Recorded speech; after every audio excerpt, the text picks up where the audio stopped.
Rapid revision series का अब हम अगला चैप्टर स्टार्ट कर रहे हैं आज की क्लास में, अल्टरनेटिंग करंट। ये चैप्टर में बच्चों को थोड़ा इंटीग्रेशन में दिक्कत होती है। जिनका इंटीग्रेशन स्ट्रांग है उनको ये चैप्टर थोड़ा ज्यादा कंफर्टेबल रहेंगे वो इस चैप्टर में, बट जिनका इंटीग्रेशन थोड़ा सा मतलब डाउन साइड है, जिन्होंने ढंग से नहीं किया है स्पेशली ट्रिग्नोमेट्रिक इंटीग्रेशन, तो कोई दिक्कत नहीं है, उसको हम अभी कवर कर लेंगे। तो बस आपको इन पॉइंट्स को लिख लेना है और ध्यान रखना है, ठीक है। तो चैप्टर थोड़ा सा लेंदी है, तो हम उसी हिसाब से अपनी स्पीड भी बना करके रखेंगे, क्योंकि हमें हमारा टारगेट क्या है, मिड टर्म का जो एग्जाम आ रहा है वो टारगेट है। तो चैप्टर स्टार्ट करते हैं हम।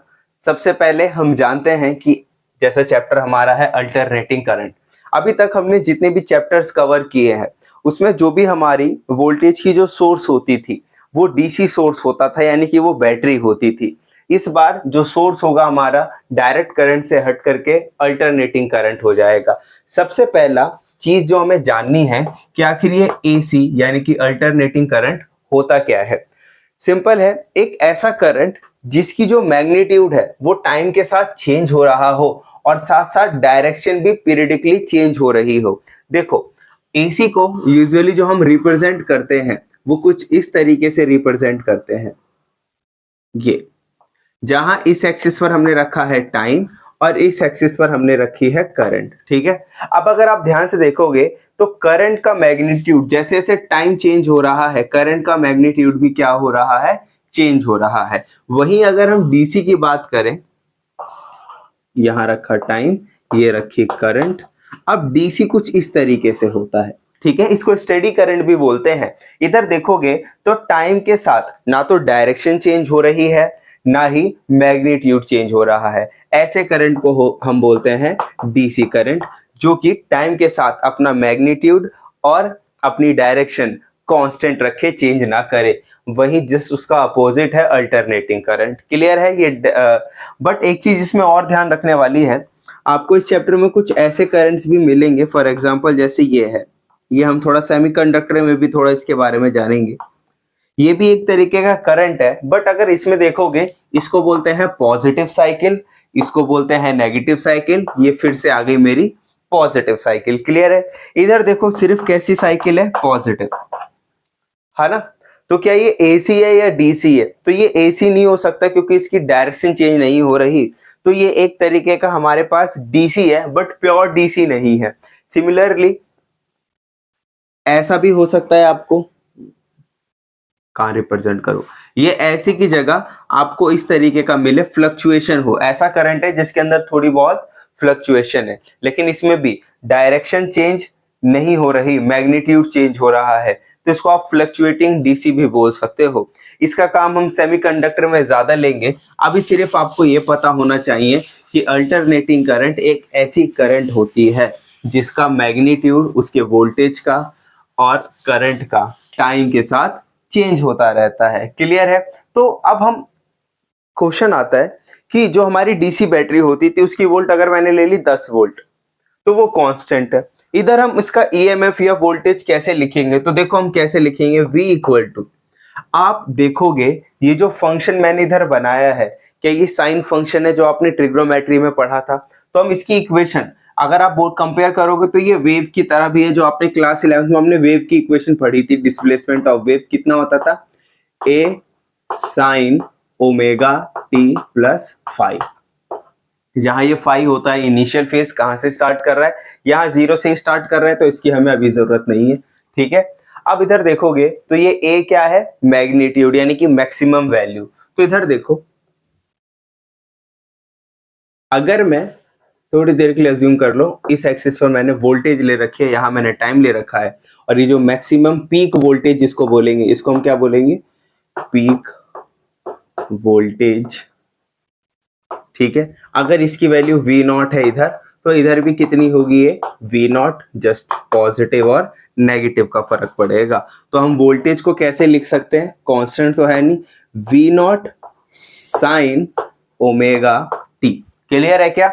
V नॉट क्या है, पीक वोल्टेज, मतलब मैक्सिमम वैल्यू। अगर ये 0 है, ये 1 है और ये -1 है, तो आप देखोगे वोल्टेज की वैल्यू 0 से बढ़कर के पहले 1 पर हो रही है, फिर 1 से बढ़कर वापस 0, फिर बढ़कर के 1, फिर 0, फिर बढ़कर 1, फिर जीरो। यहाँ पॉजिटिव नेगेटिव साइकिल क्या बता रही है कि करंट अपनी डायरेक्शन को क्या कर रहा है, change. It's just like oscillation हो रहा है। जैसे समझो इलेक्ट्रॉन है, ये ऑसिलेट कर रहा है अपनी जगह पर, 0 1 0 1 0 1, इस तरीके से यहाँ पर ऑसिलेशन के फॉर्म में करंट आगे बढ़ रहा है। तो ये हो गई ईएमएफ या वोल्टेज की कहानी।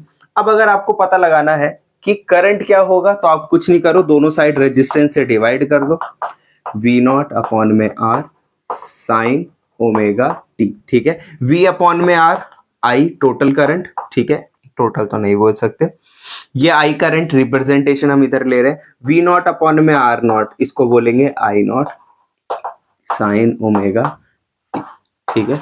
अब ये हो गई करंट की रिप्रेजेंटेशन और ये हो गई वोल्टेज की, ठीक है। ये वोल्टेज और करंट जो है ये क्या है, अगर करंट की बात करें तो इंस्टेंटेनियस करंट। मतलब अगर आपको किसी भी इंस्टेंट पर पता लगाना है कि इतनी करंट है, तो आप जस्ट ओमेगा की वैल्यू, टाइम की वैल्यू डालो और आपको मिल जाएगा। और पीक चेंज नहीं होगा, पीक वैल्यू हमेशा कांस्टेंट रहेगी एक पर्टिकुलर सिस्टम के लिए। क्लियर है। सिमिलरली ये क्या है, instantaneous voltage, peak voltage, instantaneous current, peak current, ठीक है, या maximum value of current. Clear है, इतनी सी बात। अब एक चीज ध्यान रखो, अगर सेम ग्राफ में मैं इसको बनाना चाहूं तो आप देखोगे करंट कैसे मिला है, वोल्टेज को रेजिस्टेंस से डिवाइड करके, इसका मतलब करंट का मैग्नीट्यूड वोल्टेज से कम होगा। बट क्योंकि आप देखोगे फेस जो अंदर का एंगल है वो दोनों का क्या है, सेम है, तो ये बिल्कुल इसी के साथ ऐसे ऐसे चलेगा, ठीक है। ये जो नीचे वाली लाइन दिख रही है ये आपकी क्या हो गई, करंट की लाइन, और ये जो ऊपर वाली है ये किसकी लाइन हो गई, वोल्टेज की लाइन, ठीक है। तो एसी में ये हमारा पहला टॉपिक है, इसको एक बार नोट डाउन करो, फिर इसमें हम थोड़ा और आगे बात करते हैं। अब हमारा टॉपिक जो है वो क्या है, मीन या फिर एवरेज वैल्यू ऑफ एसी। देखो डीसी में प्रॉब्लम नहीं थी क्योंकि एक 6 वोल्ट की बैटरी 6 वोल्ट जितना करंट देगी, ठीक है। बट इधर देखोगे तो करंट का मैग्नीट्यूड तो चेंज हो रहा है। फॉर कैलकुलेशन पर्पस अब मैं कौन सी वैल्यू लूं, अगर ये 0 से मान लेते हैं 2 एम्पियर तक ये चेंज हो रही है, तो 0 1 1.5 2 कितनी वैल्यू मेरे को लेनी है, तो हम क्या इसका सॉल्यूशन निकालते हैं कि हम फाइंड करने की कोशिश करते हैं एवरेज करंट, ठीक है, या जिसको आप मीन करंट वैल्यू भी बोल सकते हो, है ना। तो एवरेज और मीन निकालने का बड़ा सिंपल सा मेथड होता है, टोटल करंट लो, हर एक पॉइंट की लो। फॉर एग्जांपल अगर मैंने यहां पर लिया टाइम t1, यहां पर जो करंट होगी वो मान लेते हैं कुछ, उसका मैग्नीट्यूड है i1। सिमिलरली ऐसे टाइम t2 लूं और करंट कितनी ले लूं, i2, टाइम t3 करंट कितनी लूं, i3, और इन सबका मैं क्या निकाल लूं, एवरेज, ठीक है। बट इधर कंफ्यूजन क्या है, जब हम यही सेम काम करते हैं और पूरी एक साइकिल ये हो गई यहां से लेकर यहां तक, एक साइकिल के लिए जब हम एवरेज करंट निकालते हैं तो वो हर बार 0 आता है। अब ऐसा तो हो नहीं सकता कि मैं एक बल्ब लूं और मैंने उसमें एक साइकिल के लिए करंट भेजा और बल्ब ग्लो भी कर रहा है फिर भी करंट 0 है, तो ये चीजें सेंस नहीं बनाती। करंट अगर गया है, हीटिंग इफेक्ट दिखा रहा है, इसका मतलब करंट तो होगा, बट मैथमेटिकली जब हम एवरेज निकालते हैं तो वो हमेशा 0 आता है। रीजन, क्योंकि पॉजिटिव साइकिल और नेगेटिव साइकिल दोनों एक दूसरे को मैथमेटिकली कैंसिल कर देती हैं। तो जो हमारा मैथ का जो रिजल्ट है और जो रियलिटी है वो दोनों मैच नहीं करते। तो इसके सॉल्यूशन के लिए हम क्या काम करते हैं, या तो हम एवरेज वैल्यू करंट की ले बट हाफ साइकिल के लिए ले, या फिर कंप्लीट साइकिल के लिए किसी दूसरे मेथड का इस्तेमाल करें जिसको हम बोलते हैं रूट मीन स्क्वायर वैल्यू या वर्चुअल वैल्यू ऑफ करंट। तो 2 डेरिवेशन है जिसको आपको ध्यान रखना है, दोनों डेरिवेशन में से कोई एक नॉर्मली आ सकती है आपके मिड टर्म में। तो आइए एक एक करके दोनों को खत्म करते हैं। सबसे पहला मीन या average value of AC for half cycle. याद रखना कंप्लीट साइकिल के लिए एवरेज या मीन हमेशा 0 देगा। तो एक चीज इसमें और ध्यान रखो, आई एवरेज जो अभी हम निकालेंगे वो हमेशा 63.69% होता है, किसका, पीक वैल्यू ऑफ करंट, ठीक है। ये फॉर्मूला भी है जिसको आप ध्यान रखो। तो I average 63.69% of peak current ये वाली करंट है आई नॉट, ठीक है। तो अब हम यही आप कह सकते हो ये प्रूफ करने के लिए आ रहा है। क्वेश्चन कैसे आपके बोर्ड में पूछेगा या मिड टर्म में पूछेगा ये इंपॉर्टेंट है। ऐसा ही बोल सकता है कि प्रूफ करो I average equal to 63.69% of peak value of current, या फिर बोल सकता है derive an expression for peak या सॉरी एवरेज या फिर mean value of AC current over half cycle. तो आइए देखिए हम इसको कैसे करते हैं। तो एक चीज देखो, I equal to D Q by D T, ये क्या कह रहा है, छोटे से टाइम में इतना चार्ज मान लेते हैं ट्रेवल कर रहा है, dt टाइम में कितना चार्ज ट्रेवल कर रहा है dq। तो यहां से जो dq की वैल्यू हो गई वो कितनी हो गई I dt। क्या क्लियर है? एक चीज का ध्यान रखना, जो भी चीजें आप लेंगे उसको आपको लिखना है। अब लिखने का काम कैसे करोगे ये आप डिस्क्रिप्शन में देखो, नोट्स है, और वहां से देख लेना एक बार हर डेरिवेशन के लिए कि आप जो भी काम कर रहे हो उसको आपको मेंशन करना जरूरी है, ठीक है। अब डी क्यू इक्वल टू हो गया आई डी टी, जैसा कि आप जानते हैं आई कितना है, I not sine omega T, d q equal to I की वैल्यू इसमें पुट करते हैं, कितनी बन गई I not sine omega t साथ में डी टी, ये आ गई डी क्यू की इक्वेशन। ये क्या है, dt टाइम में dq चार्ज पास हुआ, तो अगर मेरे को टोटल चार्ज निकालना है, क्योंकि देखो आई एवरेज मतलब हम जो निकालेंगे हमारा तरीका क्या होगा, total charge over half cycle. अगर यहां से यहां तक पहुंचने में टाइम t लग रहा है तो हाफ साइकिल में कितना टाइम पीरियड होगा, t/2। मैं ये फॉर्मूला निकालना चाह रहा हूं, तो मेरे को पहले ये तो पता चले कि हाफ साइकिल में कितना चार्ज पास हुआ है, तो पहले वही हम काम करने चाह रहे हैं। अब ये इतना मेरे को मिल गया dq। अब आप क्या पता लगाना चाहते हो, टोटल चार्ज। तो टोटल चार्ज के लिए आप क्या कर दो, इस dq का इंटीग्रेशन, क्या कर दो आप, इसका इंटीग्रेशन। तो अब इसका इंटीग्रेशन करते हैं, I not sine omega t साथ में dt, कहां से कहां तक, 0 से t/2 तक, ठीक है। अब इंटीग्रेशन का बड़ा सिंपल सा रूल है, जो जो चीजें कांस्टेंट हो उनको हम इंटीग्रेशन के बाहर निकाल लेते हैं और बाकी का इंटीग्रेशन कर देते हैं। पीक वैल्यू जैसे कि मैंने पहले बताया कभी चेंज नहीं हो रही फॉर अ पर्टिकुलर सर्किट, तो मैं आई नॉट को बाहर ले रहा हूं, अंदर इंटीग्रेशन में क्या रह गया, sign omega T D T 0 से t/2। अब जस्ट हमें बेसिक मैथ लगानी है। बेसिक वो कई बच्चों के लिए बेसिक हो सकती है जिनके पास पीसीएम होगी, और पीसीबी वालों को थोड़ा सा रोना आ सकता है, तो मैं इसको आराम से धीरे स्लो करके करवाऊंगा। बट फिर भी अगर आपको इंटीग्रेशन में ज्यादा डाउट हो तो कमेंट में मेंशन जरूर करना, ताकि आपकी इंटीग्रेशन की प्रॉब्लम सॉल्व कर सके हम, ठीक है। इसको एक बार नोट डाउन करो, फिर आगे बढ़ते हैं।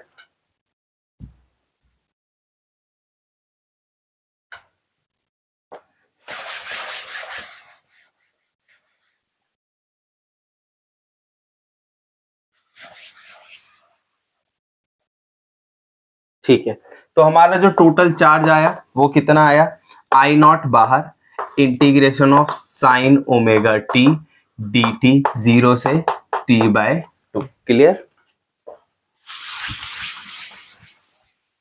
ओके, अब इधर देखो जरा इसका इंटीग्रेशन, साइन ओमेगा टी या साइन फंक्शन का इंटीग्रेशन क्या होता है, माइनस का कॉस ओमेगा टी। अब करते कैसे हैं वो देखो, सबसे पहले इस फंक्शन का इंटीग्रेशन होगा, फिर ये जो अंदर एंगल दे रखा है इस एंगल का होगा।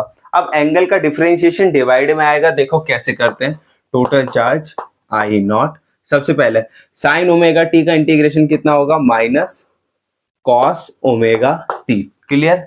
अब क्या करो, ये जो इसका एंगल है, अब इस एंगल का डिफरेंशिएशन कर दो। तो सोचो ओमेगा टी, ओमेगा एक कांस्टेंट वैल्यू है, टी के रिस्पेक्ट में हम इंटीग्रेशन डिफरेंशिएशन कर रहे हैं, तो ओमेगा टी का डिफरेंशिएशन क्या होगा, ओमेगा। जो डिफरेंशिएट करके आया आपको उसी से क्या कर देना है, डिवाइड, और लिमिट लगा देनी है। कहां से, ये इसका इंटीग्रेशन हो गया, साइन ओमेगा टी का इंटीग्रेशन क्या होगा, minus cos omega t divide by omega, कहां से लेकर, 0 से लेकर के t/2 तक। अब क्या है, ये ओमेगा भी कांस्टेंट है, इसको भी बाहर ले लेते हैं, तो टोटल चार्ज कितना आ गया, माइनस आई नॉट अपॉन में ओमेगा। अब इसकी वैल्यू पुट करो, कॉस का कॉस, ओमेगा का फॉर्मूला कितना होता है, 2π/t, ये आपने पहले से पढ़ रखा है।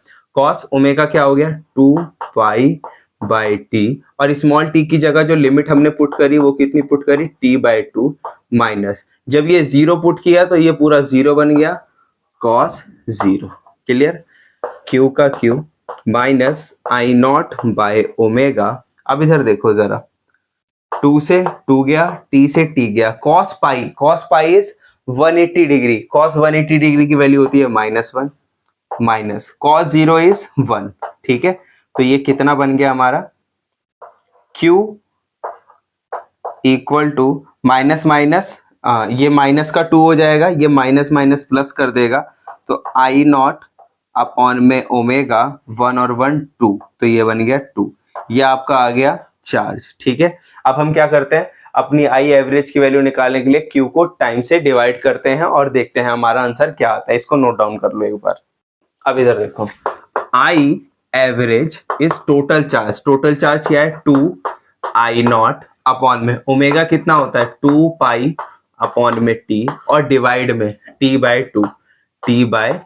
क्लियर है क्या? अब इधर देखो क्या क्या चीजें कैंसिल हो रही हैं और क्या क्या चीजें कैंसिल नहीं हो रही है। क्या आप अगर बेसिक चीजें देखोगे, इस t से ये t कैंसिल हो गया, पहली बात। ठीक है, इस 2 से ये 2 कैंसिल हो गया, ये जो नीचे वाला, ये जो सबसे नीचे 2 दिख रहा है, ये कहाँ चला जाएगा, ऊपर, 2 by pi I not. Clear है क्या? जब आप यहाँ पाई की वैल्यू डालोगे तो ये आएगा 0.6369 ऑफ आई नॉट, ये आ गई आई एवरेज की वैल्यू। ठीक है, या आप इसमें एक और काम कर सकते हो, परसेंटेज में लाने के लिए इसको 100 से मल्टीप्लाई कर दो, तो 63.69% ऑफ आई नॉट, ये आ गई आई एवरेज। और ये किसके लिए है, हाफ साइकिल के लिए। ये किसके लिए है, हाफ साइकिल के लिए। तो यहां तक आपको ये प्रूफ करके दिखाना है, दैट्स इट। इसको नोट डाउन कर लीजिए। तो आइए अब समझते हैं आरएमएस वैल्यू ऑफ करंट। सबसे पहले कई बच्चे डाउट पूछते हैं कि आरएमएस करंट की क्या जरूरत है। अगर आपको टोटल निकालना है तो जो आपने इंटीग्रेशन किया उसमें 0 से लेकर के t तक कर दो। आप करके देखना उस सेम इंटीग्रेशन को, 0 से t/2 की लिमिट की जगह 0 से t लेना, तो आंसर क्या आएगा, 0। एवरेज करंट कंप्लीट साइकिल पर हमेशा क्या रहता है, 0। रीजन, मैथमेटिक्स क्या कहती है कि अगर आप पॉजिटिव है कोई चीज, इसका मतलब फॉरवर्ड डायरेक्शन, नेगेटिव है तो अपोजिट डायरेक्शन, बैकवर्ड डायरेक्शन। अब कोई पर्सन अगर फॉरवर्ड जाता है फिर बैकवर्ड जाता है, तो क्या उसने कोई काम नहीं किया, क्या उसने कुछ हीट यूज नहीं की उसमें, आंसर इज यस की। लेकिन जब मैथमेटिकली आप उसको निकालने की कोशिश करोगे तो पॉजिटिव साइकिल नेगेटिव साइकिल एक दूसरे को कैंसिल कर देगी। तो यस, कंप्लीट साइकिल में कुछ ना कुछ काम होता है, कुछ ना कुछ हीट जनरेट होती है, कुछ ना कुछ हीट निकलती है, बट वो इंटीग्रेशन हमें कभी भी वो आंसर नहीं देता। इसका मतलब जस्ट ये मैथमेटिकली हम निकाल नहीं पा रहे, लेकिन फिजिकली तो ये पॉसिबल है। तो अब उसी पॉसिबिलिटी को चेक करने के लिए हम आरएमएस करंट का सहारा लेते हैं। तो देखो समझते हैं सबसे पहले आरएमएस करंट होता क्या है। इसको समझाने के लिए मैंने इधर 2 डायग्राम बनाए हैं। ये एक डीसी सोर्स है जो एक रजिस्टर से कनेक्ट है, ये एक एसी सोर्स है जो एक रजिस्टर से कनेक्ट है। यहाँ मैंने 2 बकेट्स लिए हैं, सेम बकेट है, सेम अमाउंट ऑफ वाटर है, दोनों के अंदर जो रॉड रखी गई है वो भी सेम है। बस इस रॉड को मैंने डीसी करंट से कनेक्ट किया और इसको मैंने एसी करंट से कनेक्ट किया। इस रॉड का काम क्या है, हीट जनरेट करना। जब इसमें से करंट पास होगा तो ये हीट जनरेट करेगा और उस हीट से ये वाटर क्या होगा, गर्म होगा, कुछ भी हीट लेकर के। अब हम क्या देखते हैं, ध्यान से समझना। इसकी डेफिनेशन देखो, value of DC current which produce same heat effect in given resistor as produced by given AC source in same time। तो देखो इसका मतलब क्या है, मतलब समझो। मान लेते हैं कि आपने क्या किया, एक डीसी बैटरी ली और एक एसी बैटरी ली। एक बार एसी से आपने इस वाटर को हीट करने की कोशिश की। मान लेते हैं कि आप इसे 1 मिनट तक क्या करते हो, हीट करते हो। जब हम इसे 1 मिनट तक हीट करते हैं तो ये कुछ हीट इफेक्ट होगा, यानी कि कुछ हीट मिलेगी मेरे को। उसको मैं नोट डाउन कर लेता हूं, मेरे को हीट मिल गई, लेट्स सपोज H। ठीक है, अब मैं क्या करता हूं, उतने ही टाइम तक इस दूसरे वाले बीकर में वाटर को बॉईल करने की कोशिश करता हूं और तब तक इसे बॉईल करता हूं जब तक मेरे को सेम हीट ना मिल जाए। ठीक है, मान लेते हैं कि 7 एम्पियर करंट पर मेरे को उतनी ही हीट प्रोड्यूस हो गई, उतनी ही हीट मिल गई, H equal to I square R T, उतनी ही मेरे को हीट मिल गई जितनी इधर मिल रही थी। तो क्या मैं दोनों हीट को इक्वेट कर सकता हूं?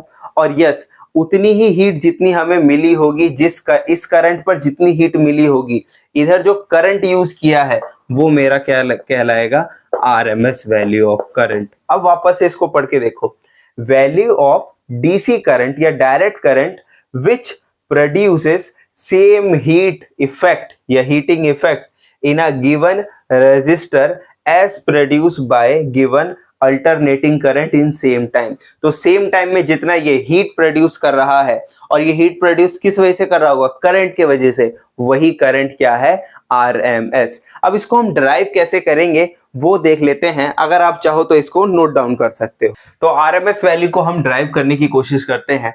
सबसे पहला इंपॉर्टेंट ध्यान रखना है, आपको आरएमएस की वैल्यू पता होनी चाहिए।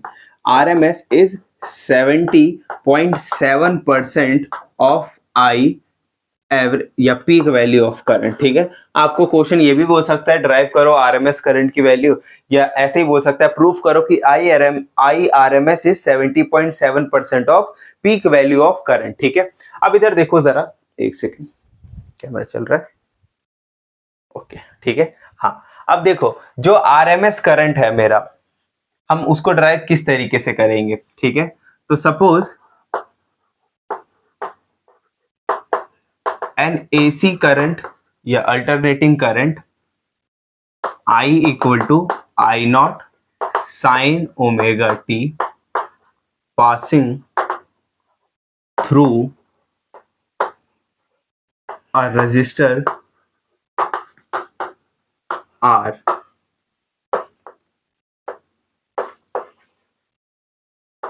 heat generate in dt time में जो हीट जनरेट करेगा, आप उसको ऐसा लिख सकते हो dH equal to I square R D T.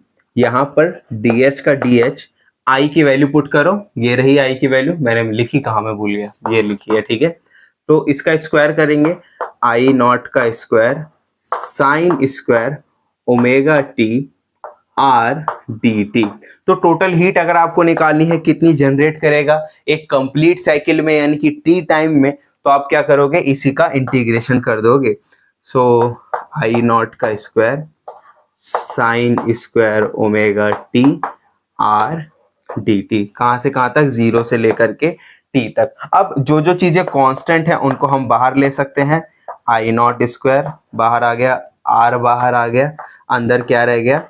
Sign square omega t साथ में डी टी, 0 से लेकर टी तक। अब इसका इंटीग्रेशन कैसे करेंगे वो मैथमेटिकल पार्ट है।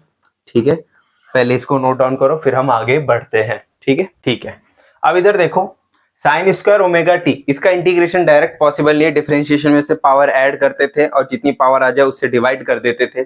मतलब सॉरी, पॉलिनोमियल फंक्शन में जैसे क्या होता था, जितनी भी पावर होती थी उसको हम उसमें एक ऐड करते थे और जितनी पावर बचती थी उससे डिवाइड कर देते थे। इधर देखो हमें इसे कन्वर्ट करना पड़ेगा बिना पावर वाले फंक्शन में। तो आपको पता है डबल एंगल फॉर्मूले से साइन स्क्वायर ओमेगा टी, इसको आप लिख सकते हो 1 minus cos 2 omega t divide by 2। Clear है क्या? इधर देखो, यहां अगर एंगल ओमेगा है तो यहां एंगल क्या हो गया? 2 ओमेगा टी। एक सेकेंड,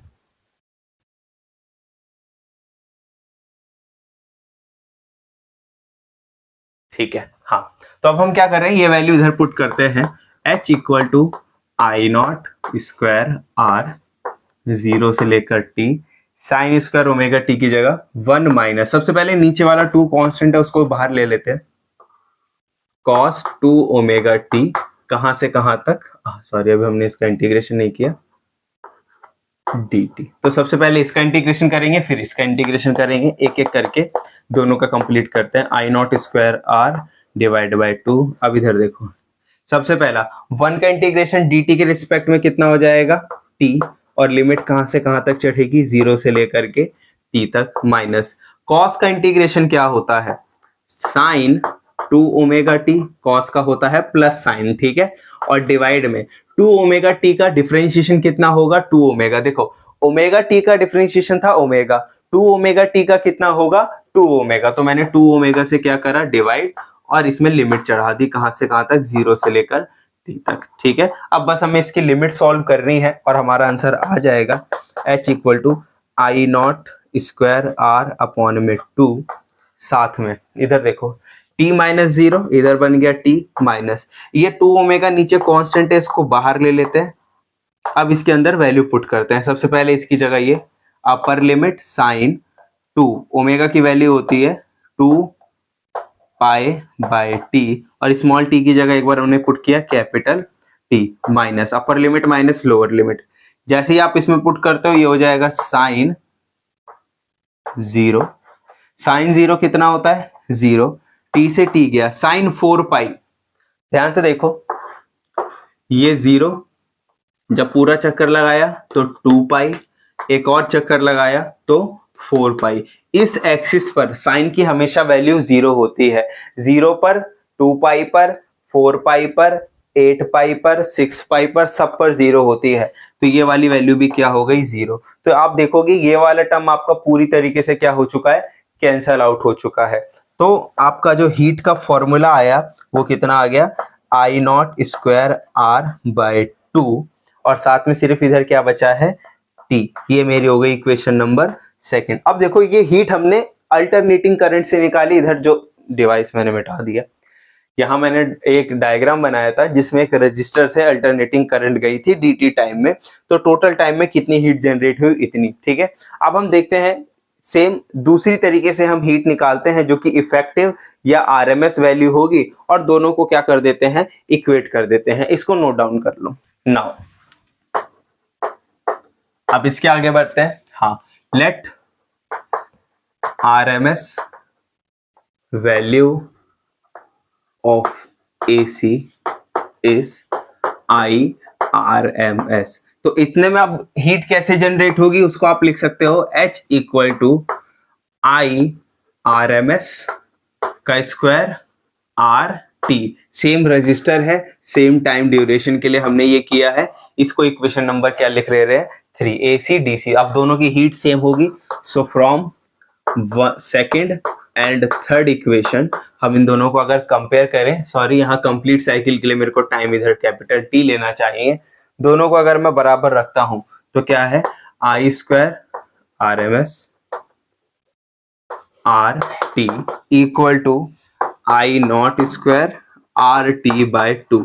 आर टी से आर टी गया, आई आर एम एस निकालना है तो स्क्वायर की जगह उधर रूट चढ़ा दो, I R M S equal to I not, square से रूट गया और नीचे क्या रह गया √2। एक फॉर्मूला आप ये भी याद रखोगे, एंड √2 की वैल्यू 1.414 होती है। जब आप उसमें इसमें पुट करोगे उसे तो आपको रिजल्ट मिलेगा 0.707 आई नॉट। अगर आप इसको परसेंटेज में कन्वर्ट करना चाहते हो तो 100 से मल्टीप्लाई कर दो, तो आपका आई आर एम एस कितना आ जाएगा 70.7% ऑफ आई नॉट। ठीक है, तो हमने क्या किया, पहले एसी सोर्स से करंट भेजा और dt टाइम में करंट भेजा और हीट कितनी जनरेट हुई ये निकाला। फिर हमने कंप्लीट साइकिल के लिए कितनी हीट जनरेट होगी वो निकाला, और उसके बाद हमने इस वाले फॉर्मूले से जो कि आपने जूल्स लॉ में भी पढ़ा था उससे हमने इन दोनों को क्या कर दिया इक्वेट, और हमारा आई आर एम एस मिल गया। मोस्ट ऑफ द केसेस में हम आई आर एम एस इस्तेमाल करेंगे अपने न्यूमेरिकल वगैरह सॉल्व करने में, तो ये वैल्यू आपको ध्यान में रहनी चाहिए। तब इसे उतार लो, अब नगला टॉपिक करते हैं। नगला नगला नगला नगला नहीं बेटा, अगला। ठीक है, तो अब हमारा अगला टॉपिक है फेजर या फेजर डायग्राम। देखो इस चैप्टर की आप ऐसा कह सकते हो ये जान है, ताकि आप चाहे सीरीज एलसीआर सर्किट करो या pure resistor, pure inductor, pure capacitor वाली डेरिवेशन करो, सब में फेजर या फेजर डायग्राम का यूज होने वाला है। तो इधर देखो क्या होता है, मैं इसको सिंपल भाषा में समझाने की कोशिश करता हूं। मान लेते हैं आपका कार्टेशियन प्लेन है एक्स और वाई, ठीक है। तो फेजर डायग्राम एक ऐसा रोटेटिंग वेक्टर होगा, या फेजर एक ऐसा रोटेटिंग वेक्टर होगा जिसमें आप अल्टरनेटिंग वोल्टेज, अल्टरनेटिंग करंट को एक साथ रिप्रेजेंट कर सकते हैं, फिर भले ही उसका फेज सेम हो या अलग। ठीक है, अगर सेम होगा तो किस तरीके से चेंज होगा, कब चेंज होता है, वो भी हम आगे इस चैप्टर में देखने वाले हैं। ठीक है, मान लेते हैं कि जिस तरीके से आपने अल्टरनेटिंग वोल्टेज इस तरीके से पढ़ी थी, ये आपकी एसी वोल्टेज है पॉजिटिव नेगेटिव पॉजिटिव और ऐसी कंटिन्यूस ये चलती रहेगी, ठीक है। तो ये जो है ये वेव की तरह है। अगर आप इसको एक एरो वेक्टर से रिप्रेजेंट करना चाहें तो आप कुछ इस तरीके से रिप्रेजेंट कर सकते हैं, ठीक है। जैसे कि यहाँ पर हम रिप्रेजेंट इस इक्वेशन को V naught sine omega T से करते थे, जहां ये मैक्सिमम डिस्प्लेसमेंट या ये मैक्सिमम वैल्यू क्या कहलाती थी, पीक वैल्यू, है ना। और साइन ओमेगा टी तो हम फेजर में क्या कहेंगे, ये वेक्टर है, अगर ये ऐसे रखा हुआ है तो एक्स एक्सिस के पैरेलल यानी कि 0 डिग्री पर रखा हुआ है, या रेडियन इस्तेमाल कर सकते हैं। फिर हमने इसको कुछ एंगल पर लेके गए, मान लेते हैं ये एंगल कितना है, इधर एंगल है ओमेगा टी, तो यहाँ पर हमने इसको क्या किया, ओमेगा टी एंगल पर हमने इस तरीके से रखा। क्लियर है क्या, ओमेगा एंगुलर फ्रीक्वेंसी है, ठीक है। और जैसे जैसे टाइम की वैल्यू बढ़ती जाएगी ये वेक्टर इस तरीके से आगे रोटेट होता चला जाएगा। क्लियर है बात। मान लेते हैं इस बार ये जो पॉइंट जहां तक जा रहा है, ये जो लेंथ होगी इस वेक्टर की वो बताएगा आपको पीक वैल्यू। तो यहाँ पर मिल रही है आपको पीक वैल्यू, ये कितने एंगल पर है, ओमेगा टी। अब आप देखोगे जब हम इसमें करंट की वैल्यू लिखते थे तो कैसे लिखते थे, आई नॉट साइन ओमेगा टी। तो देखो दोनों में फेज तो सेम है, फेज अगर सेम है तो कोई दिक्कत वाली बात नहीं है, तो हम सेम ही तरीके से काम करेंगे। बट इधर वी नॉट था, इधर आई नॉट था, और जैसे कि आपने इधर भी देखा था यहाँ पर आई नॉट को हम कुछ इस तरीके से रिप्रेजेंट करते थे, जस्ट उसका मैग्नीट्यूड कम हो जाता था। तो आई नॉट मान लेते हैं यहाँ पर मिल रहा है, तो ये मेरा क्या हो गया, आई नॉट। तो इधर देखा आपने किस तरीके से हमने इसको क्या कर दिया, रिप्रेजेंट कर दिया, क्योंकि यहाँ वोल्टेज और करंट दोनों सेम फेज में है, यानी कि सेम एंगल पर है, इसलिए एक के ऊपर एक आए हैं। मान लेते हैं कि करंट आगे होता तो आप इसको यहाँ पर इस तरीके से बना सकते थे, या करंट वोल्टेज से पीछे चल रहा होता तो आप नीचे की तरफ बना सकते थे। क्लियर है। ये अभी हम एसी में और ज्यादा जब हम बढ़ेंगे तो आपको पता चलेगा कि ये फेज हर एक टाइप ऑफ डिवाइस के लिए एक जैसा नहीं होता, ये चेंज होता रहता है, कभी वोल्टेज ज्यादा रहता है, कभी करंट ज्यादा रहता है, तो वहां पर ये काम आएगा, ठीक है। इसको आप नोट डाउन कर लीजिए। AC circuit containing only R. देखो इस सीरीज में 3 हमारे पास डेरिवेशन टाइप ही बोल सकते हो, जिसमें आपको फेजर डायग्राम बनाना है। तो 3 हमारे पास पॉसिबिलिटी है। आपने 3 तरीके की डिवाइस पढ़ ली है, रजिस्टर, इंडक्टर एंड कैपेसिटर। तो पहले इंडिविजुअली हम करेंगे, अगर सर्किट में रजिस्टर है तो किस तरीके से फेजर डायग्राम बनेगा, इंडक्टर है तो कैसे बनेगा, या सिर्फ कैपेसिटर है तो कैसे बनेगा। उसके बाद इंडिविजुअल में 2-2 का जो पेयर था वो सिलेबस में मेंशन नहीं है, डायरेक्ट अगर तीनों एक साथ हो गए L C R, inductor capacitor और रजिस्टर, तो क्या काम करेंगे हम, फेजर डायग्राम कैसे बनाएंगे वो देखेंगे। क्लियर है।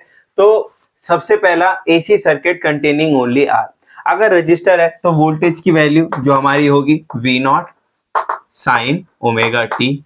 अगर आपको करंट निकालना है तो जस्ट दोनों साइड क्या कर दो, आर से डिवाइड कर दो, रिजल्ट मिल जाएगा I not sine omega T.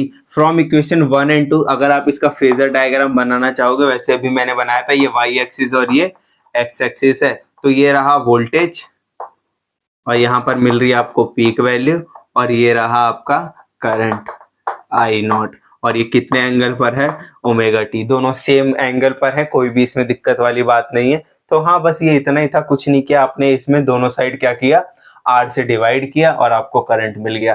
ये फेजर डायग्राम से आपको क्या पता चल रहा है कि दोनों साथ साथ चल रहे हैं, कोई भी एक दूसरे से ना तो लीड कर रहा है ना ही कोई एक दूसरे से पीछे है। सेकंड वाले में आपको क्लियर होगा कि ये हमेशा साथ नहीं रहते, कैपेसिटर या इंडक्टर इनको अलग अलग कर देता है टाइम के साथ। AC circuit containing only L. अब इंडक्टर है सिर्फ में, हमें क्या कंपेयर करना है कि वोल्टेज और करंट किस तरीके से रहेंगे इस सर्किट में वापस से, ठीक है। वोल्टेज तो हमें पता चल गया कितनी है, V naught sine omega T. अब कैपेसिटर इंडक्टर में भी हम चेक करते हैं कि क्या जो हमारी करंट बनेगी वो आई नॉट साइन ओमेगा टी ही बनेगी या कुछ अलग बनेगी। तो इधर देखो, जैसे कि आप पता है फॉर इंडक्टर जो वोल्टेज होती है वो होती है L D I by D T. ये फॉर्मूला हमने इलेक्ट्रोमैग्नेटिक इंडक्शन में किया था। अगर आपने इलेक्ट्रोमैग्नेटिक इंडक्शन अपना कंप्लीट नहीं किया तो एक शॉर्ट में इसकी वीडियो बना दी है मैंने, आप जाकर के उसे चेक कर सकते हैं। खैर यहाँ से हम डी आई की वैल्यू निकालते हैं, डी आई की वैल्यू तो ये कितनी बन गई, V by L D T. D I का डी आई, वी की वैल्यू हमें पता है V naught sine omega T D T divide में एल।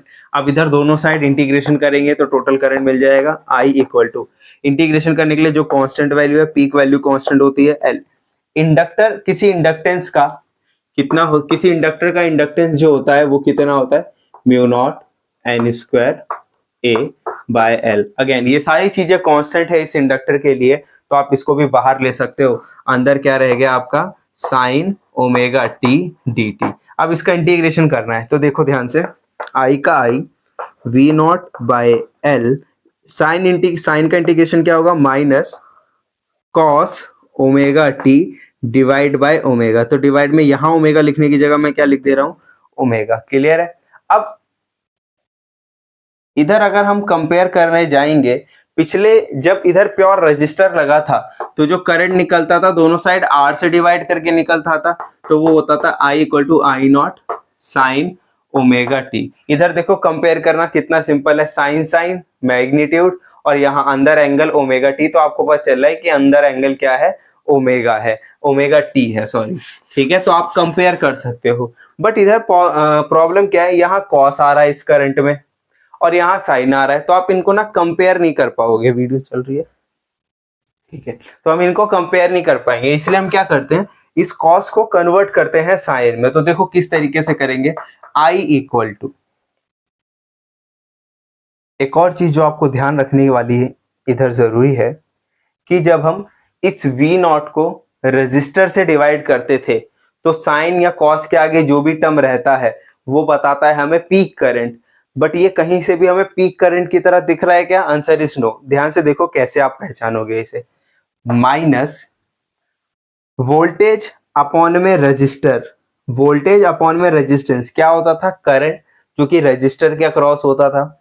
वोल्टेज अपॉन में ये भी एक रजिस्टर है बट ये भी एक रेजिस्टेंस है, बट ये रेजिस्टेंस ऑफर्ड बाय रजिस्टर नहीं है, रेजिस्टेंस ऑफर्ड बाय क्या है, इंडक्टर। तो इसी चीज को ओमेगा इंटू एल को हम क्या मान लेते हैं, एक्सएल। तो एक्सएल मेरा क्या है, ओमेगा एल। इसको आप ध्यान रखो, अब इसको ऊपर हम और ज्यादा बात करेंगे। तो इधर देखो वी नॉट अपॉन में एक्सएल, वी नॉट अपॉन में एक्सएल, वहां पर आर आता था तो वी नॉट अपॉन में आर को हम लिखते थे आई नॉट, यहाँ वी नॉट अपॉन में एक्सएल को हम लिखेंगे आई नॉट।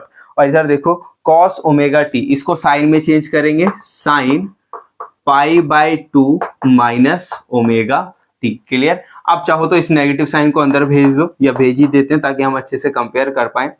तो वी नॉट अपॉन में एक्सएल को हमने बोला आई नॉट मैग्नीट्यूड, और साइन का साइन जब ये नेगेटिव अंदर गया तो ये बन गया omega t minus pi by 2। Now you can compare voltage and current.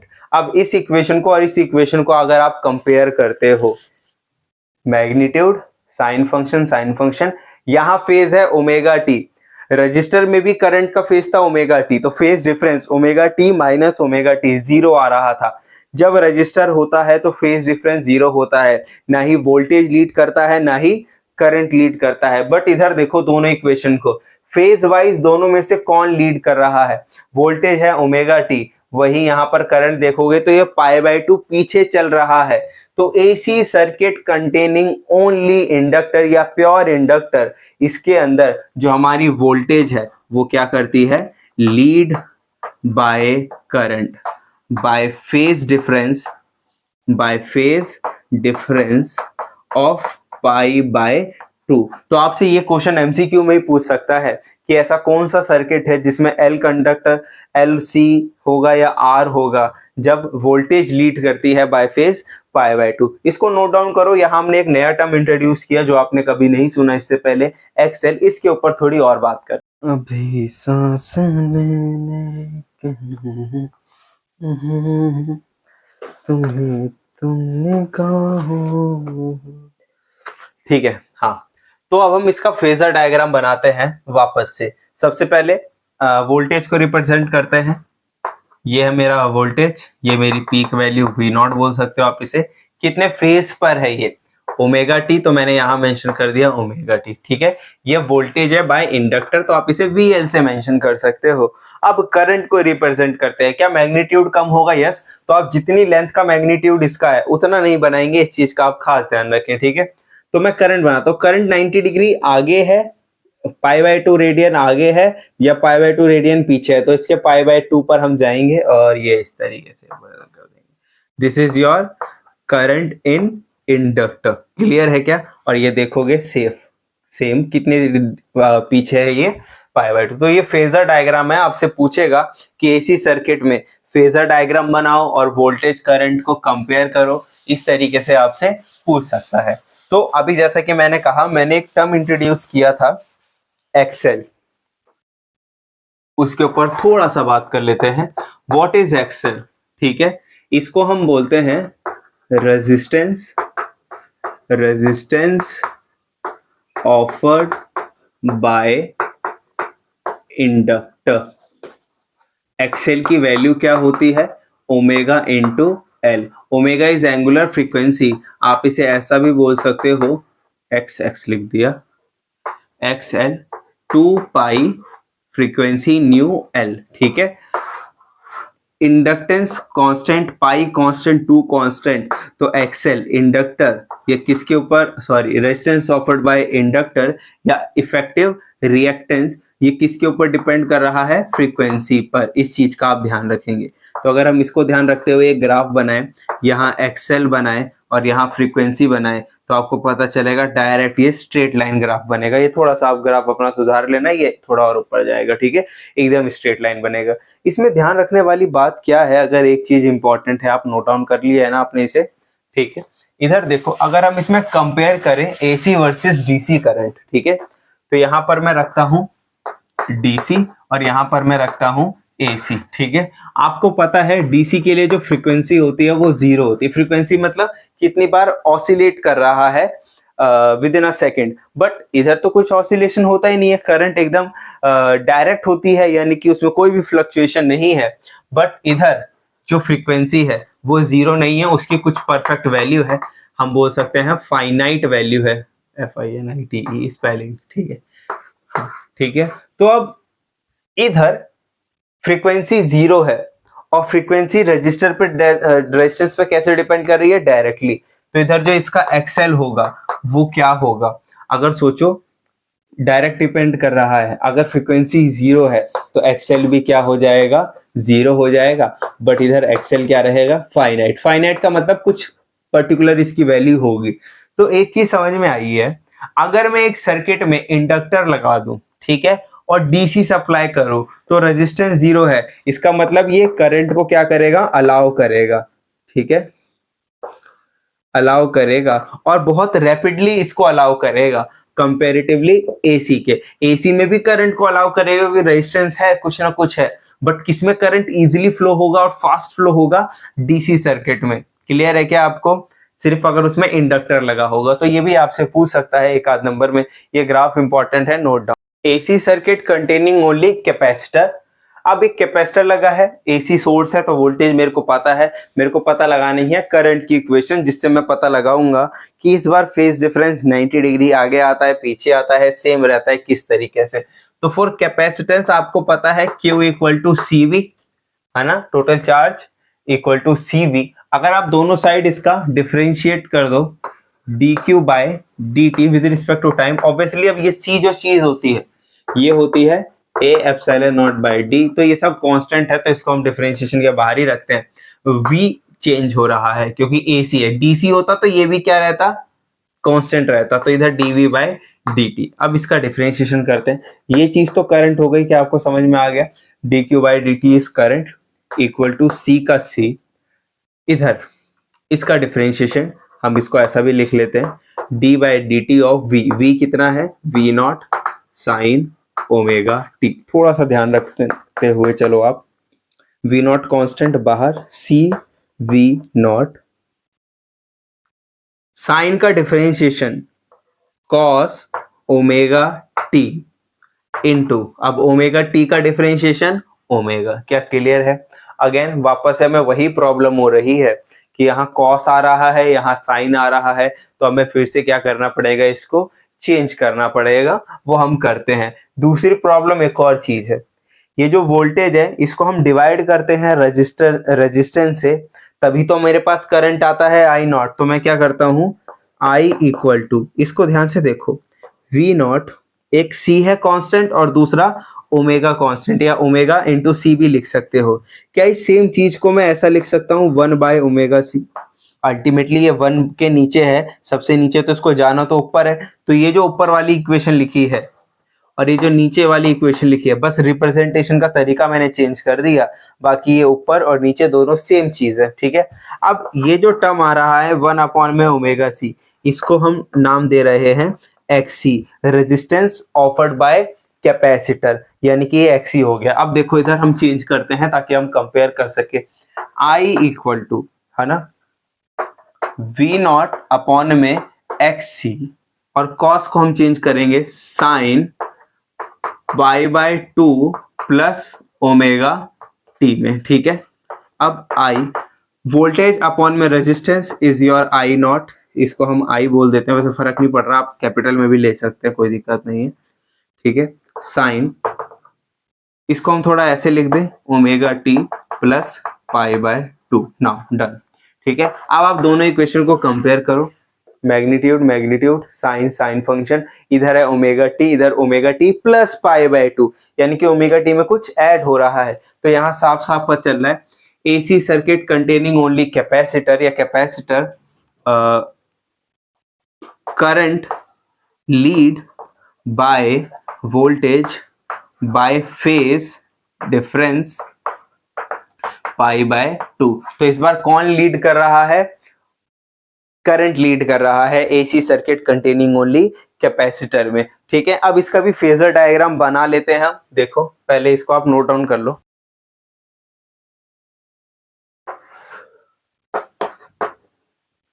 Phasor diagram,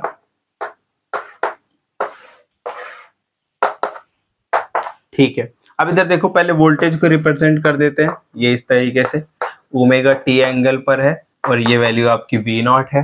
अब इधर देखो, करंट पीछे तो है नहीं, आगे है, और कितना आगे है? मैग्नीट्यूड वाइज कम है, तो आप करंट को इधर रिप्रेजेंट कर सकते हो ये, और ये एंगल कितना हो गया? अगर इधर ओमेगा टी है तो ये पूरा इसका फेस कितना हो गया? Omega t plus π/2। क्लियर है? अब थोड़ी बात हम एक्सी की भी कर लेते हैं, जैसे हमने एक्सएल की बात की थी। XC, what is XC? 1/ओमेगा-c, और इसको हम ऐसा भी बोल सकते हैं 1/2 पाई न्यू और साथ में c। इधर देखो c कांस्टेंट, पाई कांस्टेंट, तो यहाँ जो XC है वो कैसा है? इनवर्स रिलेशन है किसके साथ? उसका फ्रीक्वेंसी के साथ। ठीक है, एक बार इसे नोट डाउन कर लो। इसमें जो ये XC है, रेजिस्टेंस ऑफर्ड बाय कैपेसिटर, या हम इसको क्या बोल सकते हैं? Capacitive reactance. ठीक, एसी डीसी कंपेयर करने से पहले इसका डायग्राम मैंने बनाना भूल गया। तो यहाँ पर अगर मैं एक्सी ले रहा हूँ और यहाँ पर मैं ले रहा हूँ फ्रीक्वेंसी, तो इसका ग्राफ कुछ इस तरीके से नीचे की तरफ इनवर्स का रिलेशन जो होता है। ठीक है, अब इधर देखो, अगर हम कंपेयर कर ले इसमें कि एसी और डीसी में क्या फर्क होगा, तो इधर देखो, यहाँ हम रखते हैं डीसी, यहाँ हम रखते हैं एसी। हमें पता है डीसी के लिए जो फ्रीक्वेंसी होती है वो 0 होती है, इसके लिए फ्रीक्वेंसी होती है फाइनाइट। ठीक है, अगर फ्रीक्वेंसी 0 है तो एक्सी की वैल्यू कितनी हो जाएगी? देखो, अगर मैं इधर 0 पुट कर दूं, नीचे 0 हो गया, तो यानी कि 1/0 इज इनफाइनाइट। तो यहाँ पर क्या हो गया? ये इनफाइनाइट, नॉट डिफाइंड। अब इधर देखो जरा, यहाँ पर कितना रहेगा? फाइनाइट वैल्यू रहेगी कुछ। ठीक है, तो यहाँ तो 100% अलाउ होगा, सॉरी, एक्सी। ये जो देख रहे हो इनफाइनाइट, इसका मतलब क्या है? ये बहुत ज्यादा रेजिस्टेंस फॉलो कर रहा है, मतलब बहुत ज्यादा रेजिस्टेंस दे रहा है। इसका मतलब जो कैपेसिटर है वो ब्लॉक करता है। ठीक है, अरे करंट को पास ना करने देना है। क्यों? रेजिस्टेंस बहुत ज्यादा है, इनफाइनाइट रेजिस्टेंस है।